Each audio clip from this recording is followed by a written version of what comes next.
வணக்கம் மக்களே, welcome back to நேற்று இன்று நாளை. நம்ம சேனலுக்கு ஃபர்ஸ்ட் டைமாக வரீங்கன்னா மறக்காமல் சப்ஸ்கிரைப் பண்ணுங்கள். இன்றைக்கி நம்ம ஒரு ட்ராவல் ஃப்ரெண்ட்லி ப்ளஸ் ஈஸியான ஒரு கிட்ஸ் லஞ்ச் பாக்ஸ் ரெசிபி தான் பார்க்க போகிறோம். ரொம்ப கம்மியான இன்க்ரீடியன்ட்ஸ் வச்சுட்டு எப்படி நம்ம டேஸ்டியாக ஒரு பன்னீர் பராட்டா பண்ணலாங்கிறத பார்த்துடலாம். இந்த பராட்டாக்கு பெருசாக எந்த சைட் டிஷ்ஷும் தேவையில்லை. மேக்ஸிமம் ஒரு டொமேட்டோ கெச்சப் இருந்தால் போதும். ஸ்டஃபிங் பண்ணுறதுக்கு முன்னாடி நீங்கள் கோதுமை மாவில் கொஞ்சம் உப்பு சேர்த்து சப்பாத்திக்கு பிசைகிற மாதிரி பிசைஞ்சு வச்சுருங்க.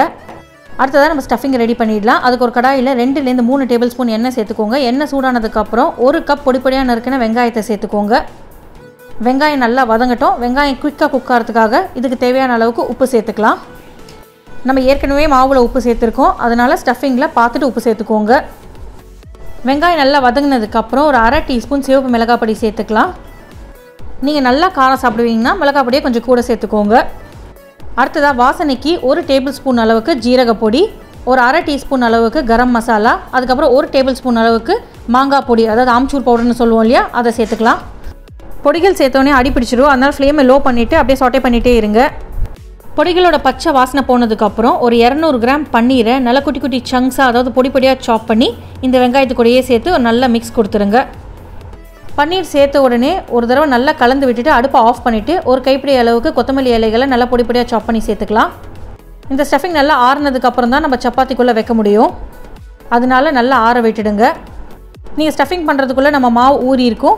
மாவுலேருந்து ஒரு சின்ன பால் சைஸுக்கு எடுத்துகிட்டு நம்ம சப்பாத்தி தேய்க்கிற மாதிரி தேய்ச்சிட்டு நடுவில் நல்லா ஒரு 2 பெரிய ஸ்பூன் அளவுக்கு இந்த ஸ்டஃபிங்கை வச்சுட்டு ஓரங்களை சீல் பண்ணி விட்டுட்டு மாவில் டிப் பண்ணி ரொம்ப ப்ரெஷர் கொடுக்காமல் நம்ம திரட்டிக்கலாம். இந்த பரோட்டா பார்த்திங்கன்னா ரொம்ப திக்காகவும் இருக்காது, ரொம்ப தின்னாகவும் இருக்காது. உங்களோட ஸ்டஃபிங் வெளியில் வர ஆரம்பிக்கும் போது நீங்கள் திரட்டுறதை ஸ்டாப் பண்ணிவிடுங்க. இன்னொரு டிப் என்னென்னா, நல்லா ப்ரெஷர் கொடுத்து தேய்க்காதீங்க. உங்களால் முடியலைன்னா நீங்கள் உங்கள் கையை வச்சே தட்டிக்கலாம். நம்ம பொடிப்படியாக பன்னீரை கட் பண்ணி போட்டிருக்கிறதுனால நீங்கள் கொஞ்சம் ஜென்டிலாக தான் பண்ணணும். நீங்கள் துருவிட்டு போட்டிங்கன்னா உங்களுக்கு இந்த பிரச்சனை இருக்காது. ஆனால் நீங்கள் சங்க்ஸை வாயில் கடிக்கும் போது உங்களுக்கு டேஸ்ட் ரொம்ப நல்லாயிருக்கும். இந்த பரோட்டாவை நீங்கள் 2 விதமாக குக் பண்ணி எடுத்துக்கலாம். நீங்கள் ரொம்ப டயட் கான்ஷியஸாக இருந்தீங்கன்னா தோசைக்கல்லில் போட்டுட்டு 2-3 டீஸ்பூன் எண்ணெய் சேர்த்துட்டு ஃப்ளிப் பண்ணி 2 பக்கம் நல்லா கோல்டன் ப்ரௌன் வர வரைக்கும் குக் பண்ணி எடுத்துக்கலாம். இல்லைனா நீங்கள் பட்டர் போட்டு கூட டோஸ்ட் பண்ணிக்கலாம், நல்லாயிருக்கும். ரெண்டாவது வழி பார்த்தீங்கன்னா, ஒரு பேனில் ஒரு 1/4 கப் எண்ணெய் சேர்த்துட்டு நம்ம ஷாலோ ஃப்ரை பண்ணி எடுத்துக்கலாம். 2 பக்கமும் நல்லா கோல்டன் ப்ரௌன் வர வரைக்கும், அவுட்டர் லேயர் கிறிஸ்பி ஆற வரைக்கும் நம்ம ஷாலோ ஃப்ரை பண்ணி குக் பண்ணி எடுத்துக்க போகிறோம். இது பார்த்திங்கன்னா நீங்கள் சூடாக சாப்பிடும்போது கிறிஸ்பியாக இருக்கும், ஆறினோடனே உங்களுக்கு சாஃப்டாக இருக்கும். இந்த மாதிரி ஷாலோ ஃப்ரை பண்ணும்போது நம்மளுக்கு ரொம்ப நேரம் கெட்டு போகாது.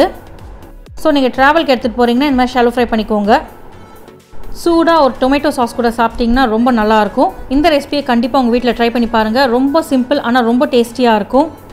இந்த ரெசிபி உங்கள் வீட்டில் ட்ரை பண்ணி பார்த்துட்டு எப்படி இருக்குன்னு சொல்லுங்கள். நம்ம சேனலுக்கு ஃபஸ்ட் டைம் வரீங்கன்னா லைக் பண்ணுங்கள், ஷேர் பண்ணுங்கள், மறக்காமல் சப்ஸ்கிரைப் பண்ணுங்கள்.